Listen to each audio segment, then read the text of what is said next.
What A programme today.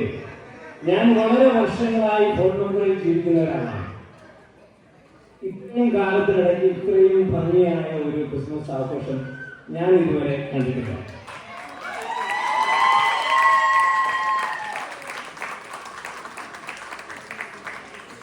ആദ്യം നമ്മൾ വരുമ്പോൾ നമുക്ക് ആഹാരം തന്ന് നമ്മളെ തൃപ്തരാക്കി ഇരുന്നാൻ പറയുന്ന ഒരു കർമ്മമുണ്ടല്ലോ.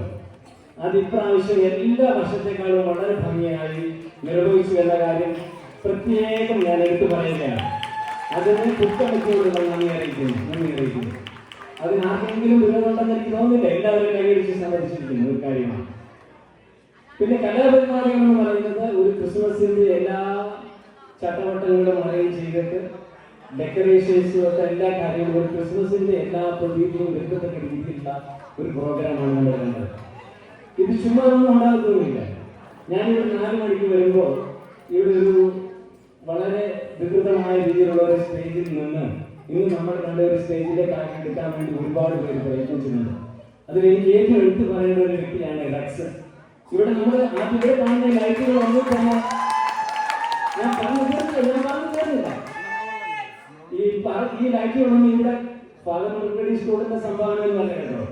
ഇതെല്ലാം റക്സിന്റെയും ചുരുക്കം ചില സുഹൃത്തുക്കളുടെയും ഒക്കെ വളരെ പ്രയത്നമായിട്ട് ഇതൊക്കെ വാങ്ങിച്ച് അറേഞ്ച് ചെയ്ത് അത് ഓരോ ലൈറ്റിനും ഓരോ റിമോട്ട് കൺട്രോളാണെന്നാണ് റക്സ് എന്നോട് പറഞ്ഞത്. അപ്പൊ അതെല്ലാം ഓപ്പറേറ്റ് ചെയ്ത് ഓരോ ഡാൻസിനനുസരിച്ച് ചെയ്ത് വളരെ വളരെ വളരെ വളരെ സുദീർഘമായ ഒരു കാര്യമാണെന്ന് വെച്ചിട്ട് അത് റക്സിന് ഒരു big round of applause provide. പിന്നെ ഈ പ്രോഗ്രാം നടക്കുമ്പോൾ ഈ പാട്ടുകളും അതിനനുസരിച്ച് ഡയലോഗുകളൊക്കെ പറഞ്ഞുകൊണ്ട് അതിന്റെ ശബ്ദ നിയന്ത്രണം നടത്തുന്നതിന് വളരെ പ്രധാനപ്പെട്ട ഒരു പങ്കുണ്ട്. അതിവിടെ ഫ്രണ്ടിൽ വരുന്നത് വളരെ ക്വയറ്റായിട്ട് നമ്മുടെ ജോഷിയാണ് നിർവഹിച്ചത്. ജോഷിക്ക്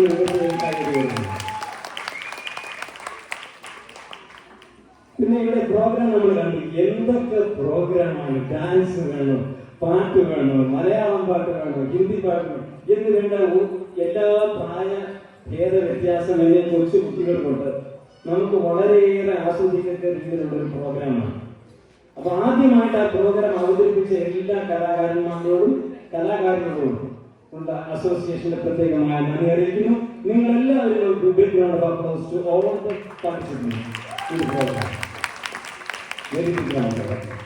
പക്ഷെ ആ പ്രോഗ്രാമുകളൊന്നും തന്നെ സ്റ്റേജിൽ നടക്കണമെങ്കിൽ വെറുതെ ആ പെർഫോം ചെയ്തവരെ മാത്രം പോലെ അതിന്റെ പിന്നിൽ പ്രവർത്തിച്ച ഒരുപാട് പേരുണ്ട്. അപ്പൊ ഓരോരുത്തരും പേരെടുത്ത് പറഞ്ഞാൽ ഈ കുറെ പേരേക്ക് എനിക്കറിയാം.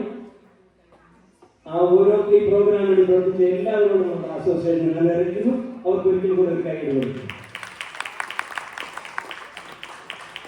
പിന്നെ അവസാനമാണ് ഈ പ്രോഗ്രാം നടത്തുന്നുണ്ടെങ്കിൽ അതിന്റെ ക്രമമായിട്ട് ഈ പ്രോഗ്രാം നടത്തുന്നുണ്ടെങ്കിൽ അതിന് 2 MC-മാരെ ആവശ്യമുണ്ടല്ലേ?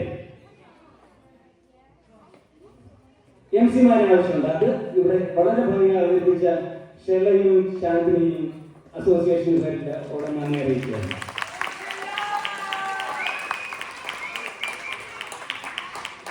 നമ്മുടെ ഇവിടെ പതിവില്ലാത്ത രീതിയിലുള്ള നമ്മുടെ ഫോട്ടോഗ്രാഫിയും ചിത്രങ്ങളൊക്കെ പ്രോഗ്രാം അവതരിപ്പിച്ച് കഴിഞ്ഞതിന് ശേഷം എല്ലാ ആൾക്കാരും സ്റ്റേജിൽ പോസ് ചെയ്യുന്നത് ശ്രദ്ധിച്ചിട്ടുണ്ടാവും. ഇതുവരെ കാണാത്ത ഒരു കാര്യമാണല്ലോ അല്ലേ? ഇതുവരെ നമ്മളൊന്നും ചെയ്തിട്ടില്ല. ഇവിടെ കയറി വരുമ്പോൾ ഇവിടെ നമുക്ക് ഫോട്ടോ എടുക്കാനുള്ള ഒരു സംവിധാനം അറേഞ്ച് ചെയ്തു. കഴിഞ്ഞ ഓണത്തിനും ഇപ്രാവശ്യം ചെയ്തു. അതൊക്കെ വളരെ നല്ല നല്ല ഒരു വ്യത്യാസങ്ങളായ ഒരു പ്രോഗ്രാമാണ്, രീതികളാണ്. അത് അവർ ചെയ്ത അമലിനും ആരിസിനുമുള്ള പ്രത്യേകം അസോസിയേഷന്റെ പേര് നമ്മൾ അറിയിക്കുന്നു. പിന്നെ ഒരിക്കൽ കൂടി നിങ്ങൾക്ക് എല്ലാവർക്കും വളരെ സന്തോഷപ്രദമായ ഒരു ക്രിസ്മസും ഒരു പുതുവത്സരവും ആശംസിച്ചുകൊണ്ട് ഞാൻ എന്റെ വാക്കുകൾ അവസാനിപ്പിക്കുന്നു. നന്ദി, നമസ്കാരം.